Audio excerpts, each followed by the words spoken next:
Only Moj would schedule a podcast while he's cooking in an air fryer. Welcome to mojonsports.com. This is episode 24 of The Bio, and thrilled to have this man join us as our guest on this episode, Lonnie Cameron, veteran NHL linesman, 1,554 games to his credit, over 23 NHL seasons. Talk about his outstanding career. Lonnie, welcome and thank you for doing this.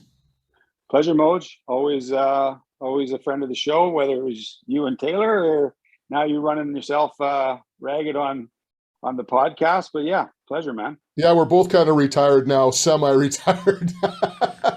Let's talk a little bit about Lonnie Cameron growing up on Vancouver Island. What was it like? Product of Fuca minor hockey. Grew up in Colwood, blue collar. The old man, Harry's, he'll be 88 this year. Mom's birthday's tomorrow. Shout out to them. She's 79. Harry and Audrey Cameron raised three boys, Lonnie, Sean, and Mike, out there in Colwood. And it was a good time, simple back then. Dad was 37 years on the boats with CFAV in the Esquimalt. And it was pretty simple. We kind of had everything, right down to the old Ford F-250 with a 11-foot Western Wilderness camper that went from here to New York and back in the summer of '78. So, and the cheapest gas was 49 cents a gallon in Cody, Wyoming. Believe it or not, this is up here.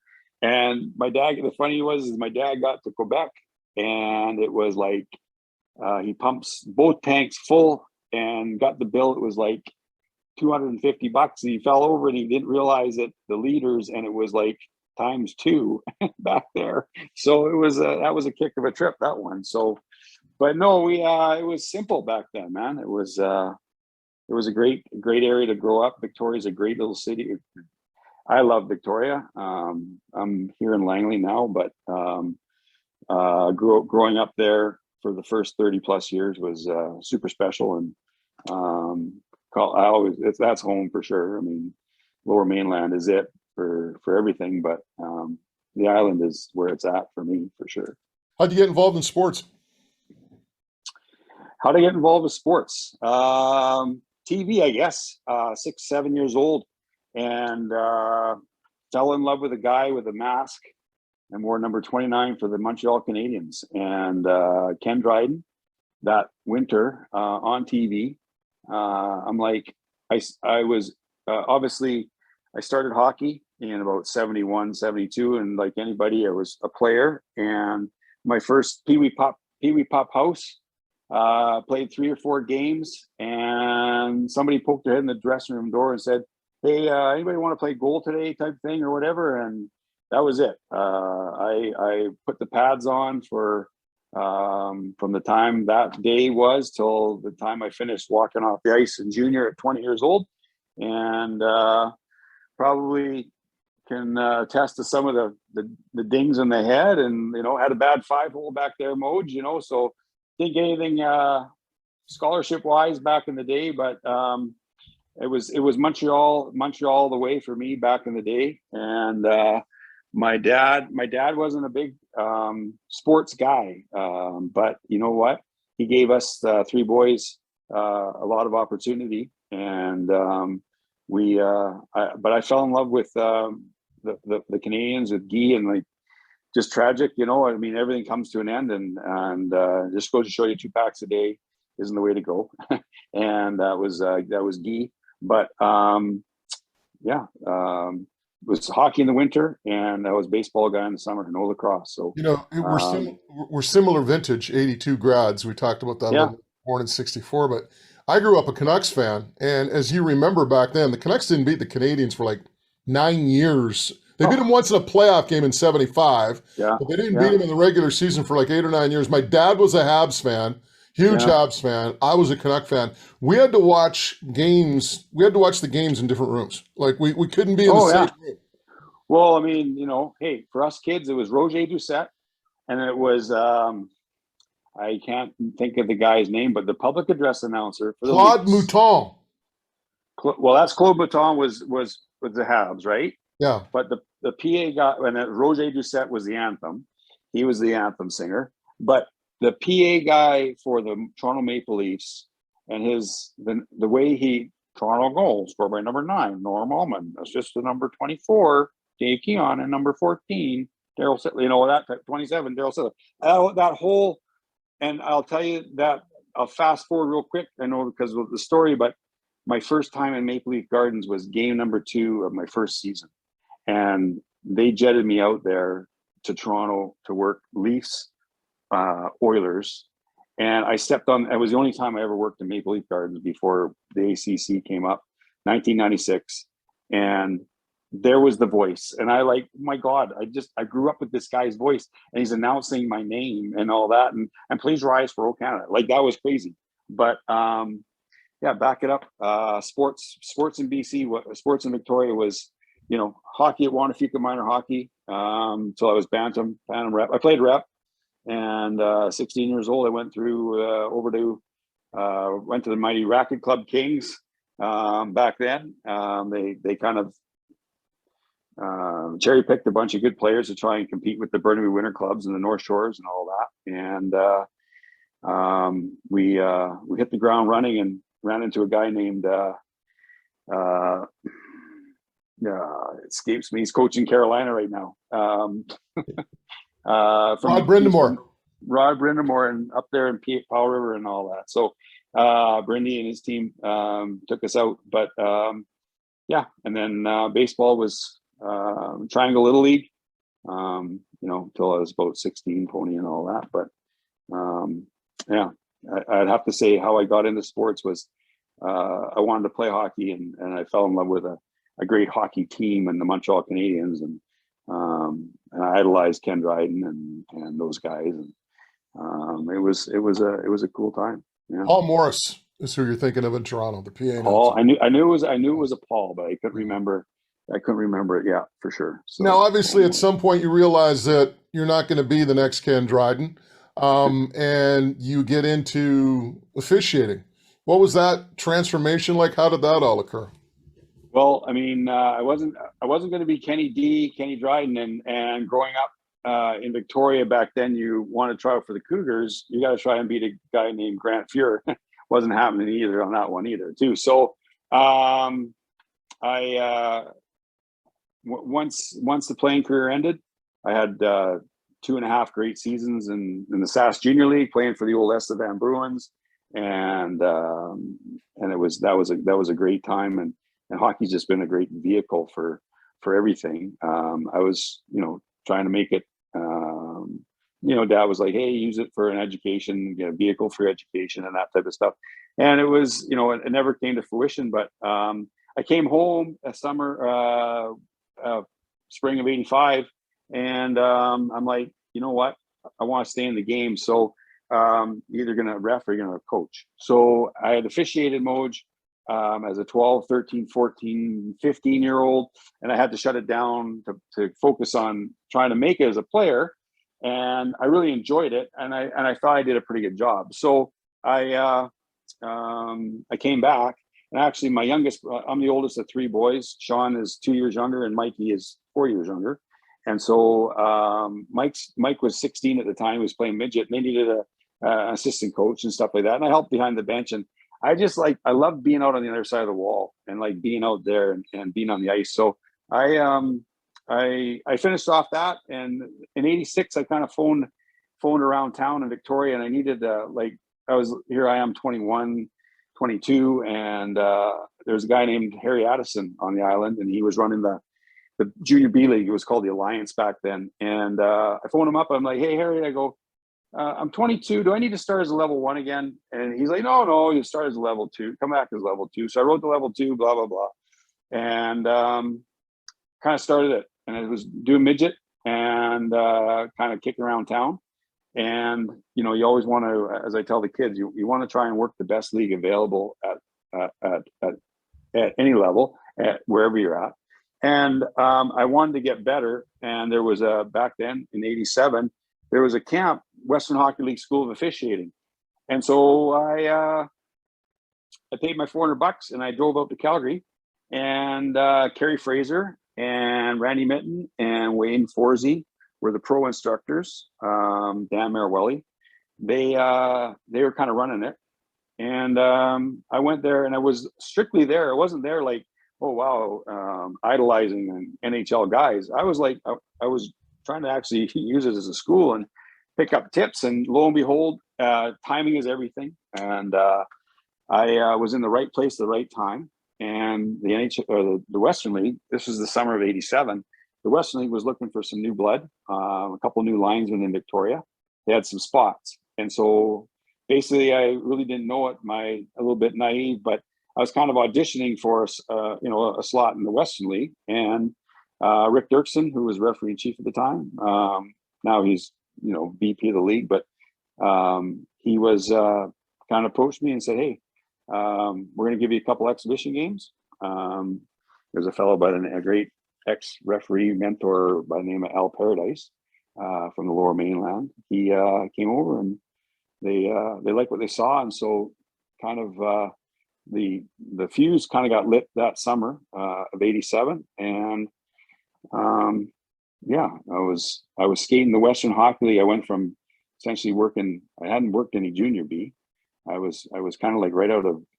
I kind of landed, splashed down on the pond, and a little bit of a ripple effect. But I'm working Western Hockey League before the natural progression of junior B and BC junior, and I was a level 2.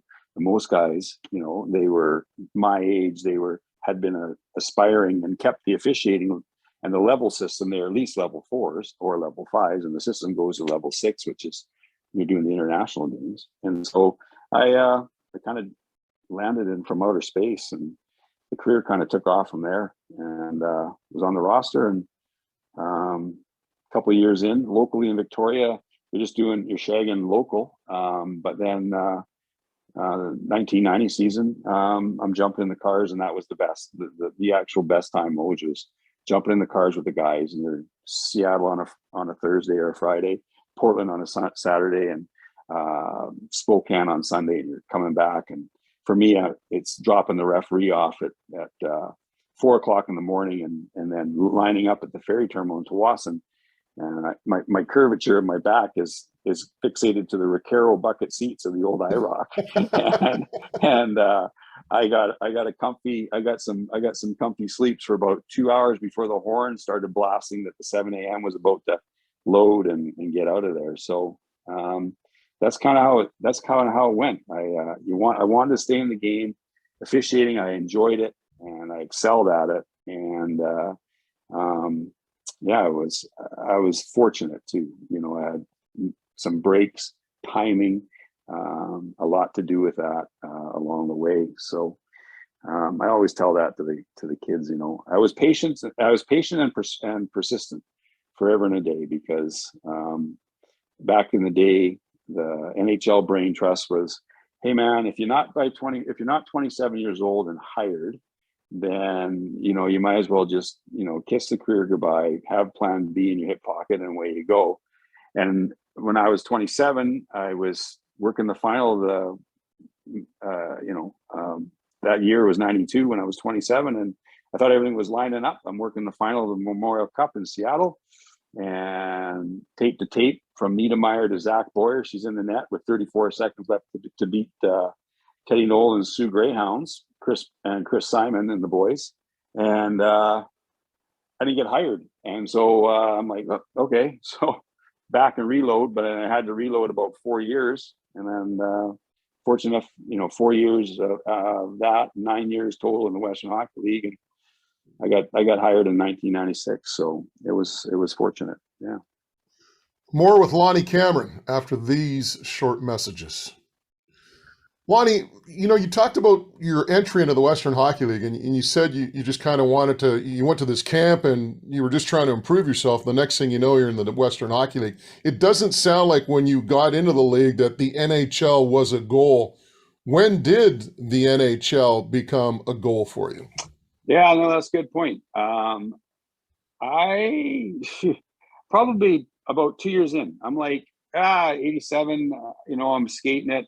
I was bouncing around between Camosun College, UVic, and a job, and you're just sort of trying to find your way and all that. And I about 2 seasons in Moj, I'm watching some of my buddies, and they're working. The World Juniors was in the World Juniors in '89 was actually in Anchorage, I believe, and some of the guys went up there. Jay Shares, Brad Watson, and I'm hearing about this, and it's like, wow. And to be honest with you, because I was in that mode, that's probably when the bug really hit. But to back it up even farther, I would watching those games on TV, and all of a sudden, John D'Amico, the whistle would blow, Ken Dryden would grab the puck, or whoever it was, Mike Palmatier, and boom, within a second, John D'Amico or Claude Béchard. I'm pulling out names here from of the archives of guys. But if you studied it and you were a craftsman of the craft, and I watched those guys, and I'm like, wow, that's cool. And then it was like, you know what, I can make this a career.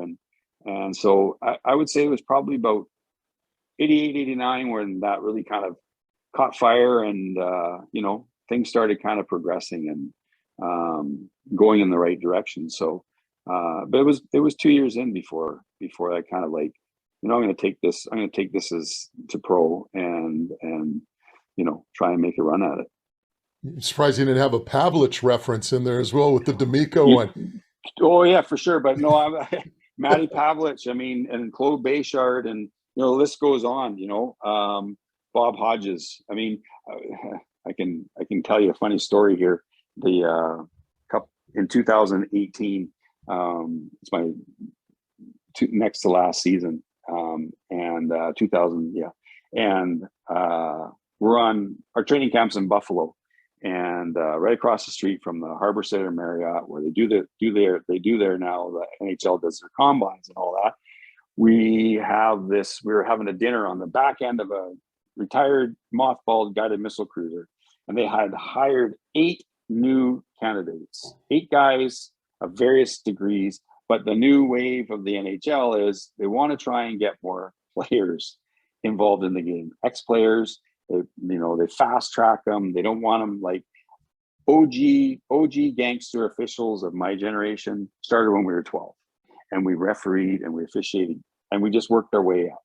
And it's fine being a player, and it's a fine mindset, but an official is a game manager, Moj, and you need to have that craft and that tool in your toolbox of how to manage a hockey game. And that's what you find now with a lot of these players that are coming in. Anyways, these 8 fellows love these guys to death. We had a few cocktails on the back of the boat, and we were going to punk them. And part of the punk was, and it's been a tradition for the longest time with our group that it basically turns into the rookie dinner. So the rookies are going to buy.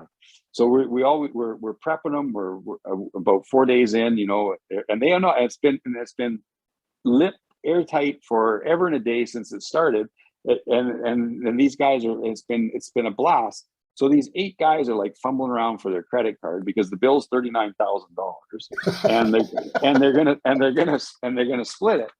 Well, part of my shtick was I got the microphone, and I went to each one of these guys, and I go, "Hey, you got a favorite referee that you grew up admiring or whatever?"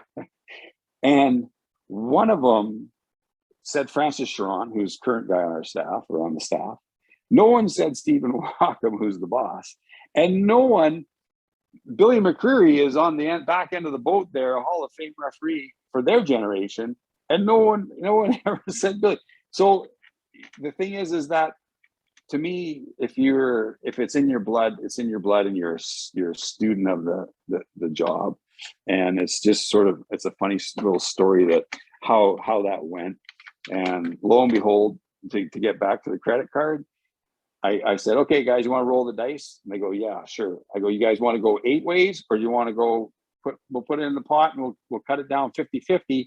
4 guys walk away scot-free, and like great teammates. They left 4 guys hanging, 4 guys left, and these 4 guys are like, "Oh, thanks a lot." Anyways, it was the best. It's the best punk going. I tell you what, to see the relief off their face when we're like, you know what? Thanks a lot for helping and welcome to the team type thing. So Yeah, it when was you good got into the initiative. league, Good 32 initiative. years of age, right? Very Yeah. quickly, I mean, was there ever any time during that 9 years in the Western Hockey League where you said, screw it, I'm done. I'm not getting the promotion that I'm looking for. I'm tired of this. How close did you come to quitting? If you did at all. Yeah, no, I mean, hey, 30, life gets, I tell my kids, life gets real serious at 30. The 20s, you know what? They find themselves. And, you know, Moj, you know what? All I could do is I could go out and just do the best I can.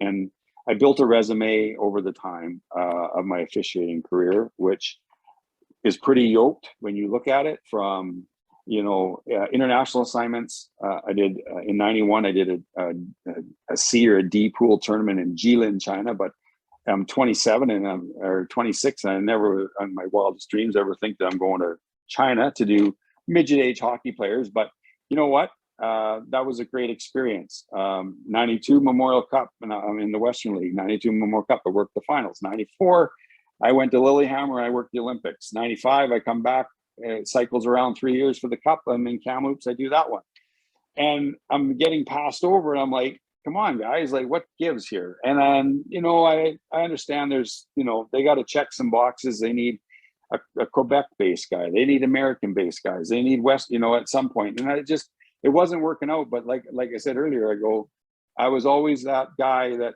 I could, it was patience and persistence. And I had a couple hard looks in the mirror. I had a couple gut checks and said, man, and Jimmy Christensen used to be an NHL official, and he was a supervisor for a long time.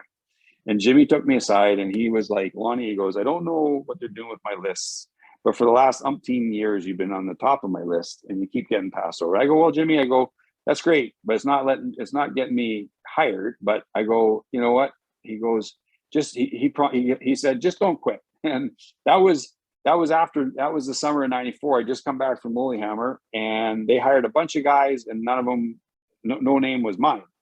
So I'm like soul searching, reloading. He pumps my tires. I say, okay, I'm going to come back one more year, because that was 94, 95. So the 95 season, we were hosting, Western League was hosting Memorial Cup.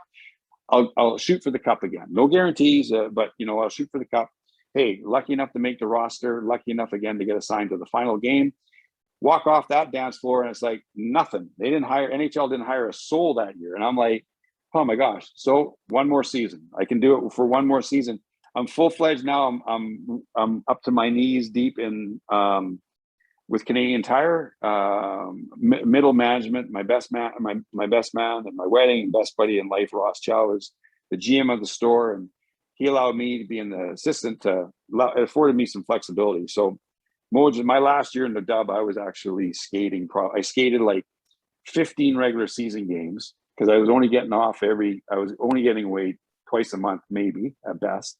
And then I worked about, 25 or 30 playoff games down the stretch. And I got hired. I'll be completely honest. I don't think I was going to get hired on the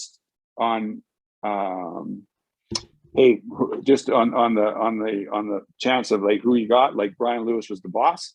What happened for my hiring, believe it or not, was Randy Minton was training and he blew his knee. And a phone call needed to go in that they needed a Western-based guy that can step in and do the NHL right away. No American League, no minors. And the bells went off that day, and it was a day in July, and the phone call came in, ironically, to me at the store, and it was Brian Lewis. I got a heads up about an hour earlier from Rick Dirksen saying, hey, I think something's in the works, so just act surprised. I'm like, okay. And I get a phone call, Brian Lewis, funny man in his own way, dry sense of humor, picks up the phone. I go, hello. He goes, this Lonnie Cameron? I go, yeah, it is. He goes, hey, I need a water pump for a 74 Volkswagen. And I just started laughing. And I'm like, they're in and out of water in a Volkswagen. It's all air cooled. And so he laughed. He goes, I think you know who this is. I go, yeah, I think I do. It sounds like Mr. Lewis. He goes, yeah. He goes, we got your name. We want to offer you a contract. And it was like, honest to God, Moj, it was like somebody went and flicked on a light. I was sitting in a dark room and boom, the light came on and that was it. So That's an amazing story. I could just picture Canadian Tire and all of a sudden, Lonnie, line one, Lonnie, pick up line one. true. That is 100% true. Mr. More with Cameron, line more one. with Lonnie Cameron after these quick messages. Lonnie, you finally get into the National Hockey League, and your first NHL game, October 5th, 1996, ironically enough, in Vancouver. At that time, General Motors Place. What do you remember that night? God, I do remember a lot. Tommy Rennie was on the bench, and that was kind of cool because it was Tommy. We've come up, and we got such good rapport, and he's such a great guy. So he's at the helm of the Canucks, and Russ Courtnall was playing for the Canucks, and Russ and I, 15 years old, 16 years old, were playing for the Racket Club Kings, and he gets hired, or he signed in Victoria back in the day, and 18 years old, and Toronto Maple Leafs first round draft choice, whatever, and he's kind of now on the downward side of his career, and it's but it was cool. Mom and dad, friends and family in the stands. It was a bit of a blur. Worked with Paul Stewart and Brad Lazarowicz. Stewie, great showman of the game, and not necessarily the most talented referee, but he was a manager, and he knew how to handle guys. And I mean, that Moj is a testament to the craftsman of the game. And Laz, he worked a boatload of games on my wing that year, and not a better guy to learn from, as well as Wayne Bonney, who was another senior guy that was living in Seattle. And so the new kid, I got coddled pretty good for the first year, which really kind of helped lay the foundation. But that game, you know what, Adrian Aucoin was great. You're out there, Gino and Trev, and just a lot of it was like, wow, I kind of made it. I finally made it, and coming to the rink, it was pretty cool. Cooler story though, back it up, is for me, Moj, first NHL game.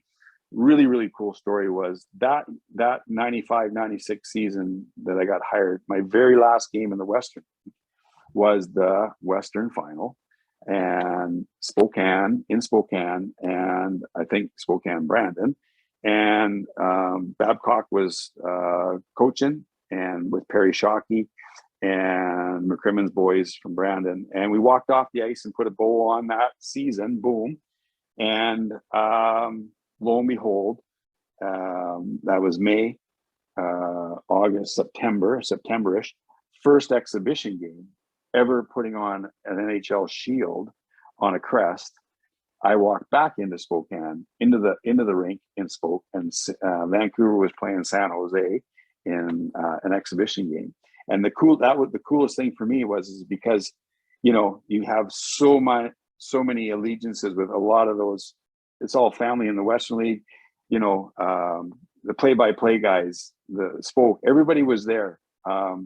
Tim Speltz, GM, all the guys that were there. And it was like all I did was I traded a WHL crest for an NHL crest, and I walked into that building and on the ice, and it's like, wow, Lonnie made it. And I remember having a beer after the game, and Babs he came over, and he was so pumped and so stoked for me. And he goes, I aspire to get to the NHL as well, Lonnie, blah, blah, blah. And, look at that. But I mean, that was, I did 7 or 8 exhibition games, and then finally we roll into October the 5th, 96. And it was a blur. It was a good night. We had fun, and the celebration lasted like a day. And, like I said, I was on the plane the next, Brian Lewis put the phone call in to get this kid. He had no idea. And back in the day, no tape, no nothing. It's just, they picked up the phone, literally, Moj, and they went to each referee in chief of the Q, the O, the dub. They go, who's your best guy? And they had no scouting or no bird dogging or anything like that. It was more word of mouth, and it was kind of a hire and hope philosophy. We're going to hire you and hope you make it. And so, boom, that's why I went out to Toronto. They had to see what did they get this kid, and 32. I turned 32 there when I was on the ice. So, it was a crazy moment, but it was a pretty memorable night, that's for sure. Yeah. Hey, Lonnie, we often hear about players and how they break into the league, and that is the fact that, you keep your mouth shut, you let the veterans do the talking. You usually have a veteran who acts as a mentor to you. You wind up earning your respect around the league. You don't just get it. Is that the same hold true with officials? Yeah, not so much now. It certainly did when I started. That is for sure. Like I said, first training camp, you walk in and it's eyes and ears are wide open and your mouth is shut, and you're just part of the team. Got some really good guidance from some very cool senior guys out in the West, and the mindset is like, you're welcome. You're part of the team. This organization works in a different way, but it's always about the team and the team concept. And back in the day, because it's different now, but back in that day, the word is nobody skates faster than Leon Stickle, Bob Hodges, Ronnie the Bear Asselstein. Nobody skates faster than those guys. You don't show those guys up. They're that's the generation. You're gonna have your time. You can show your stuff, but nobody skates faster than Leon. And that's how we rolled. And that really kind of bonded in the esprit de corps that we developed in the ranks. Totally different mindset today now, Moj. Kids coming in, the new guy looks at, hey, who's the gunner here? Who, and it's going to be, I'm going to take your job. And it's like, well, hang on a second here. There's a pecking order. I got this seat, I got this chair, and I got this job. And, when they tell me, that, because the tenure that you develop as an official really helps in obviously your abilities. And like I said, it's always about managing people. So what I found is, what happens is when you get into your 50s, I retired at 54, and I'm in my late 40s and 50s. I'm out on that ice, Moj, and those kids are running around there, and I'm of the age that every one of them could be, I could be their dad. Yeah. So I take on that fatherly side of things, and that's sort of like the players really gravitate to that. My shtick was all the time, they had this dome going, and it's been going since I was about 40, early 40s. So you wheel out there for the warm up, the hot laps in the dark. And then just before we go to center ice for the anthem, I would do figure eights in front of the benches. I would take my lid off, and I was 70, I rolled 74 for 23 years, but in the business, I wasn't 74. It was Lonnie. Hey, Lonnie's out there. And it's like, hey, we got a vet. We got a guy that gets it. And he goes, it just automatically brings the temperament down to the players. And it's like, hey, Lon, how's it going? You're getting more back pats and taps on the shin pads than you are getting lip service from the players, because that's not the case.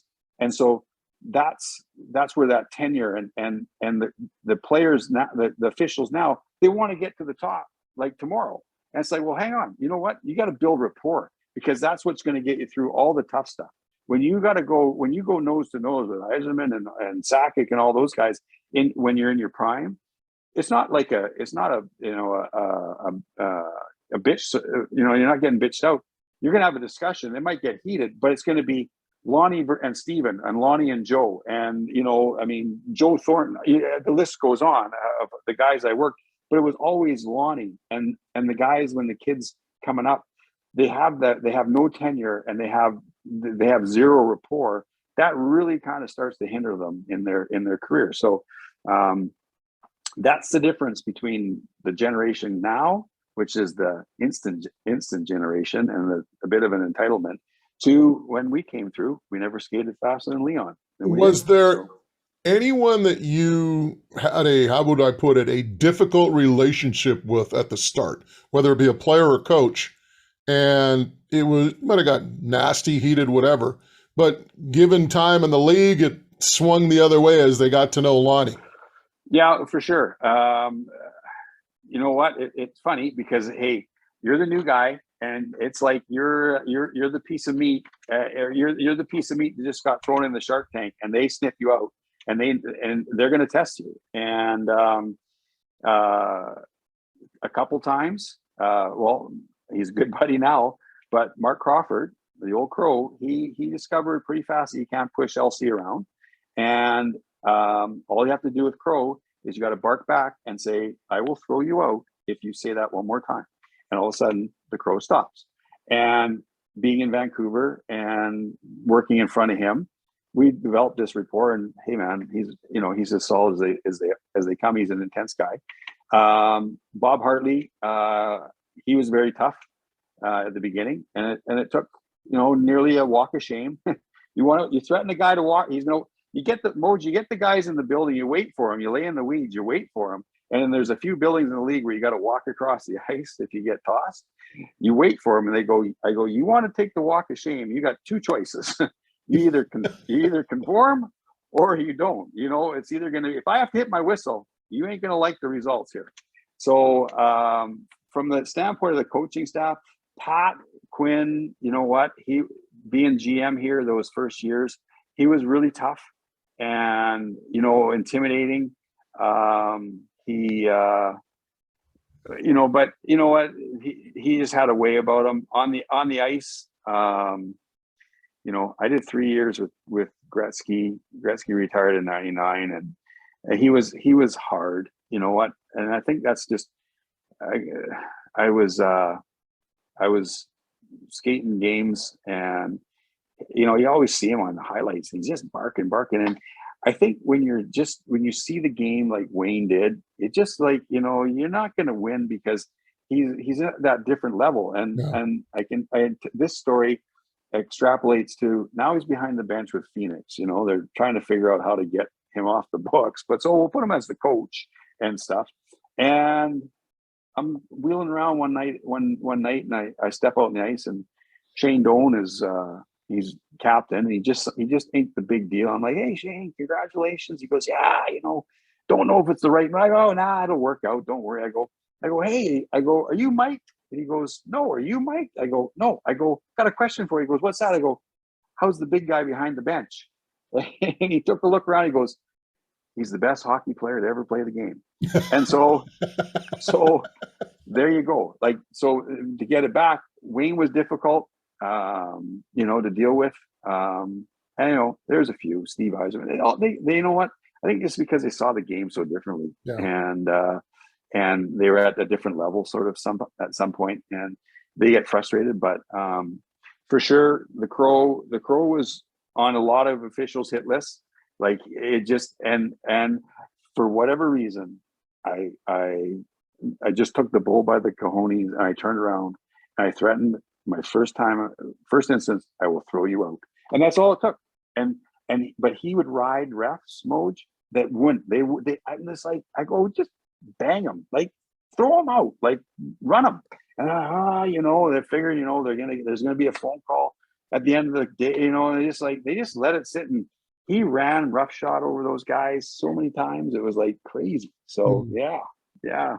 More with Lonnie Cameron coming up after these quick messages. Lonnie, the lifestyle, 75 games a year. From what I've heard in a previous interview with you, 150 nights in a hotel. And you made a point. I mean, it's not like you guys are flying charter. It's commercial. How difficult was that lifestyle, being on the road for 150 nights a year and having to do all that travel? Super hard, Moj. I mean, 75 tilts. That's it's not quite a full 2-day average, but yeah, you're 150 nights, and about 120,000 miles, not kilometers, in the air to pull that off. It's hard on the body. I was lucky, like 6'1", 225 ish, 6'2" in the program, but you're walking on a plane with Mike Civic, who's 6'9", and you're on a little RJ from Washington to Toronto, and he's got to fold himself, and he takes up 2 seats basically, and his poor hips. The guy's got hip problems now like crazy. Like, we got guys that are, they, knock on wood, the knees are healthy, the hips are healthy, Moj, the back's good. But guys are like hip replacements, knee replacements, everything like that was just, it was wearing that beat us up more than actually skating games, for sure. Just the constant, that grind,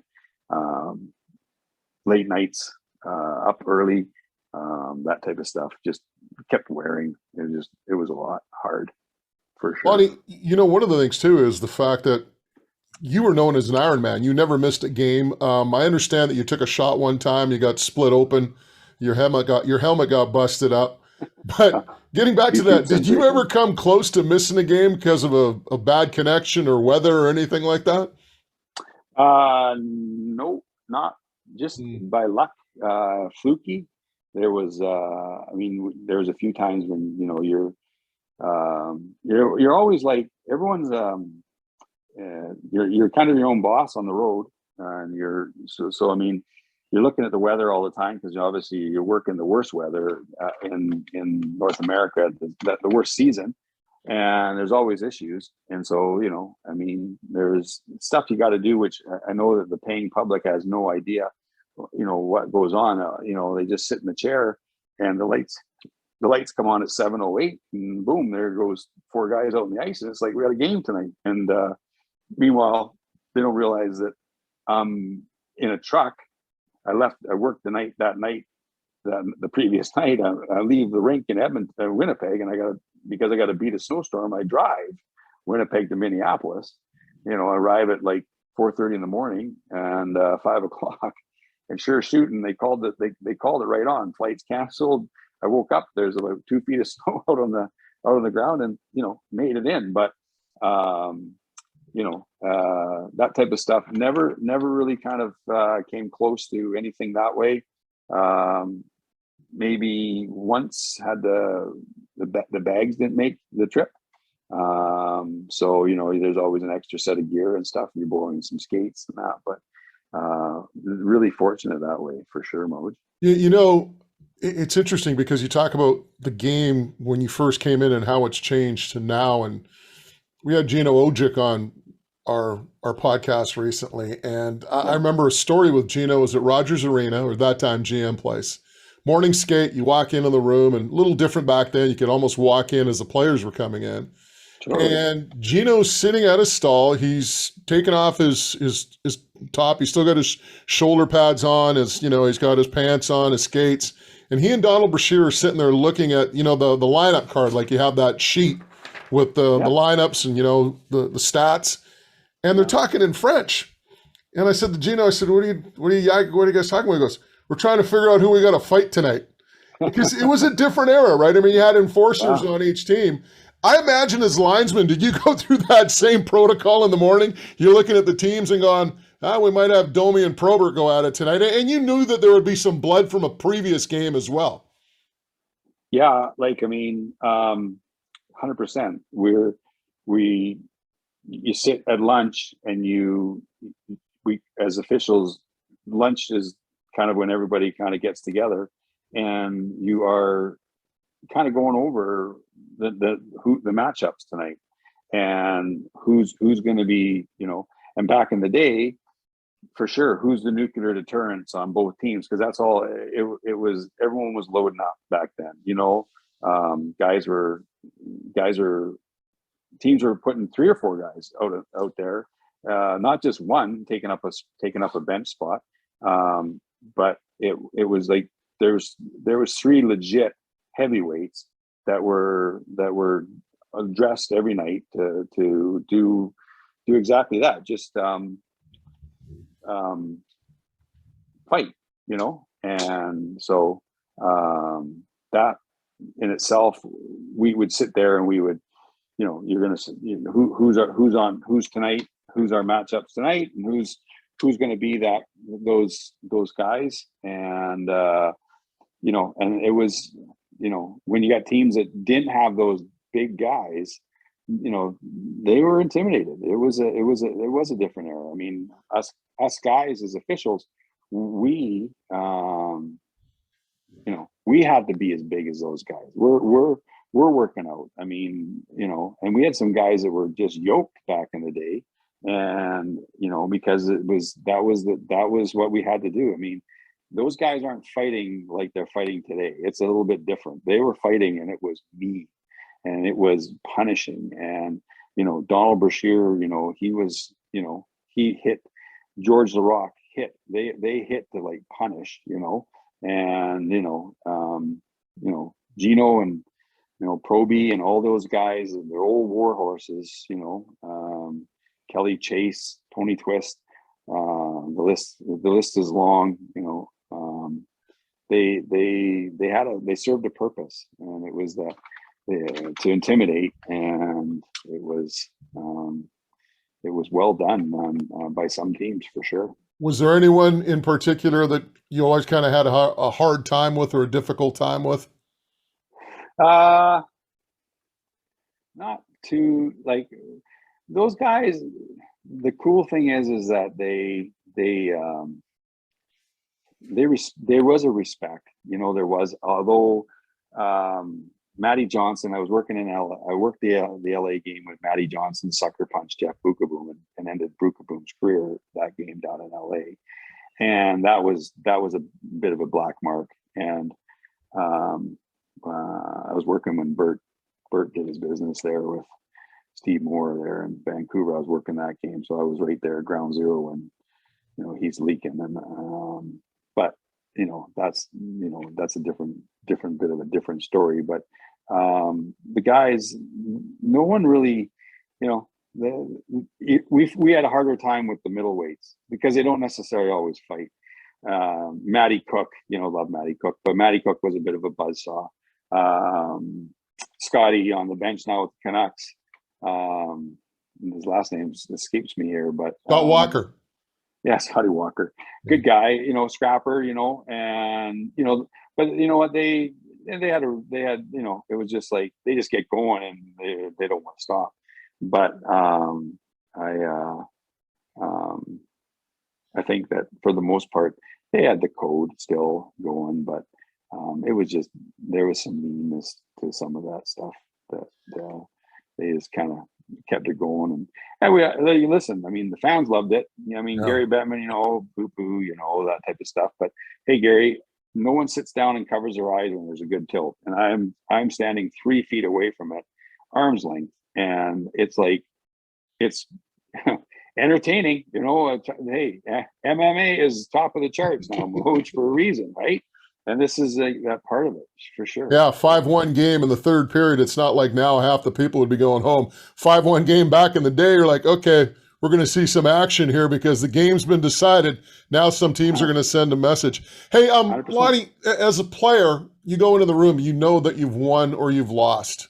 Do you get the same feeling as an official that, you've done this game tonight and we won it? We did a great job or a good job?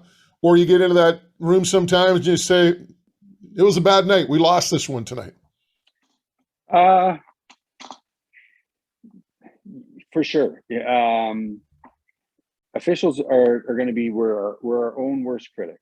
And we have a supervisor in the building who sits up top. And essentially, he's a bit of a sounding board for the GM, for the brass. And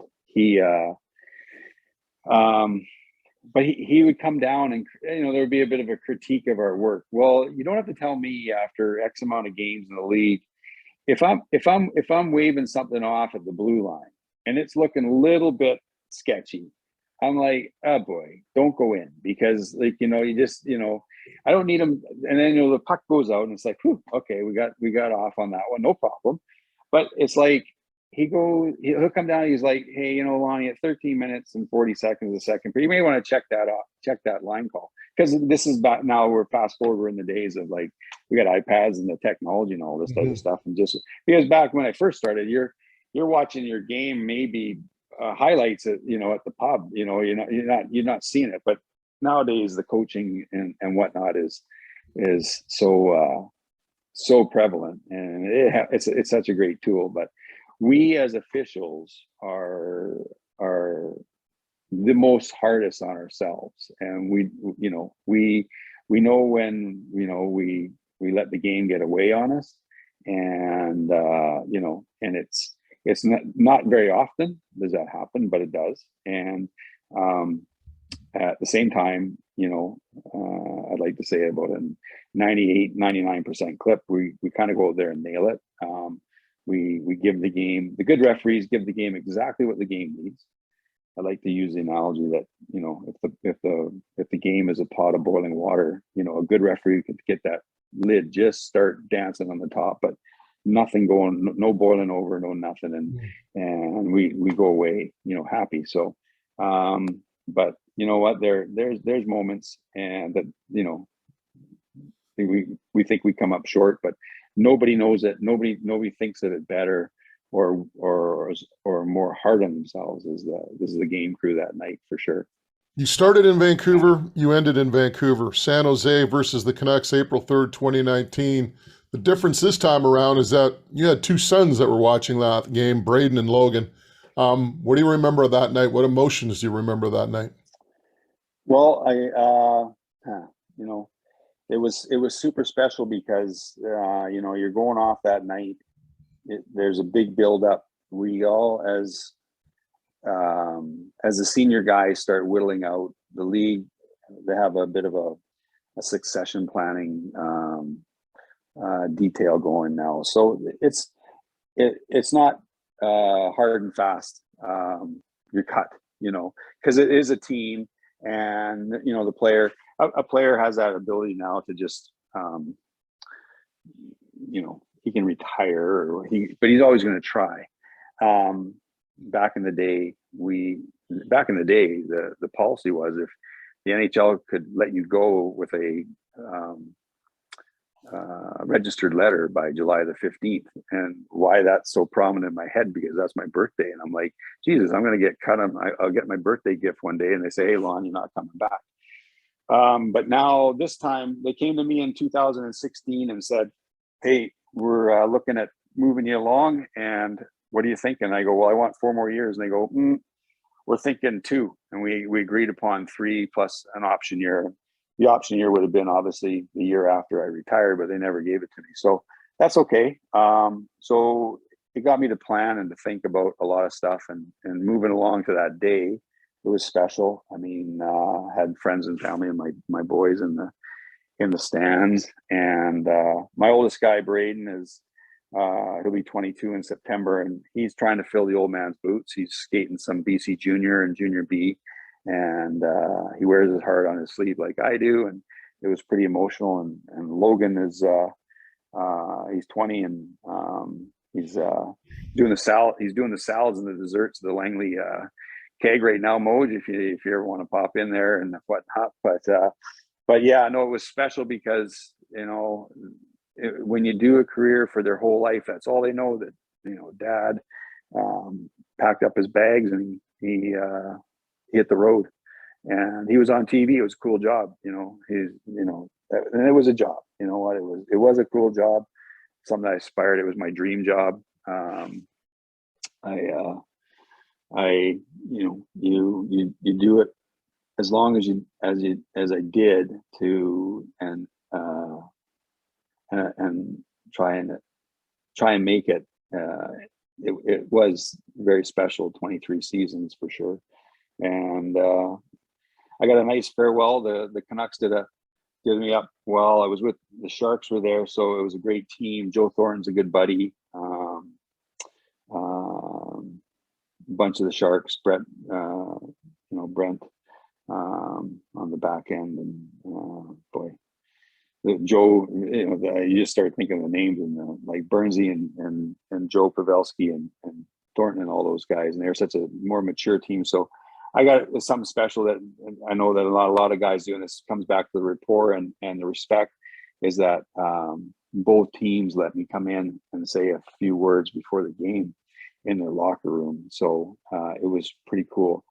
Gave me a jersey and such, and the old guys moving on, and Quinn Hughes' first year, and he's like, "What the heck's going on here?" You know, and who's this guy coming in here, right? But you know what? That was great. Travis was, known Travis since he was 16 and stuff. So, it's the hockey family, and it was great with my family being there and sharing that.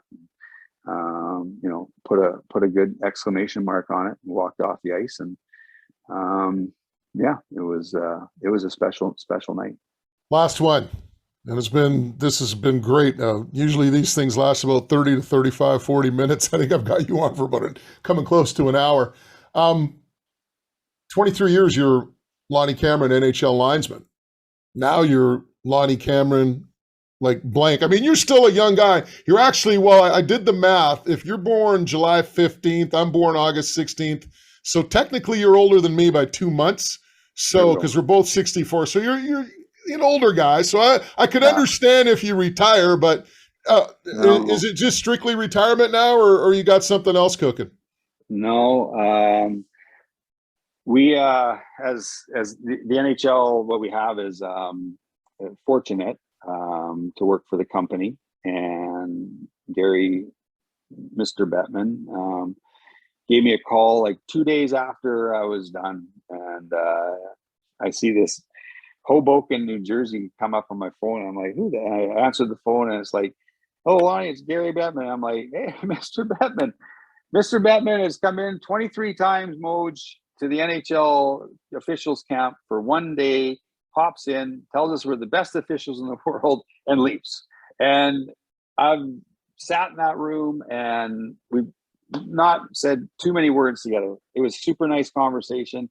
He says, "If you anything we ever want, anything you need to have done, just give me a call." And I bit my tongue by saying, "How about give me another year? Because I can still skate." And that's the thing, A lot of our guys have, like, when they were getting, down to the end of their career, they're coming in on fumes. They're coming in the pit row, knees bad, hips bad. And, myself, Brad Watson, he's healthy. We were healthy, and we just got to move in some new blood, Lon. That's what it is. So that was fine. So, but the league sets us up a bit. We get a bit of a severance package that essentially is 4 years of some severance money. So it's a little bit of a parachute down to the real world. I didn't do too much for the first couple of years, but myself and my girlfriend, we waded into the world of small package delivery, and we bought ourselves an Amazon delivery franchise there in September. So you want to talk? I go from dropping pucks for a living to dropping off packages now, buddy. So hey, you know what? The way Amazon is going, you're going to make a hell of a lot more money with Amazon than you did in the National Hockey. You know what? It's about relationships and coaching people. That's all it is. I'm a coach. We hire a bunch of great people that are working for us, with us every day. Where's your pad at? Burnaby. I know you're in Burnaby. Yeah. Well, we're just off of Marine Way is our station. Oh. And our trucks are the Granville Corridor, Kitsilano, Kerrisdale. If you see on the top back end, if you're driving behind a Prime van and it's got a SF and a number below it, that's 74 Logistics. And so we took on this venture in September, and it's been a pretty cool ride. It's been something totally different, and at the same time, pretty exciting. And my buddy, Vaughn Rohde, who's number 73, just retired last week, walked off the ice after 22 years. He has a franchise a year older than mine. So he was the one that kind of kicked me and pushed me off the comfort zone a bit to get this. And so it's a 7-day-a-week full-time gig. It's like I bought a full-time job. So it's okay. We're on the learning curve, and it's been a lot of fun. So yeah. That's awesome. Like I said, you're too young. Lonnie, this has been outstanding. Thank you so much.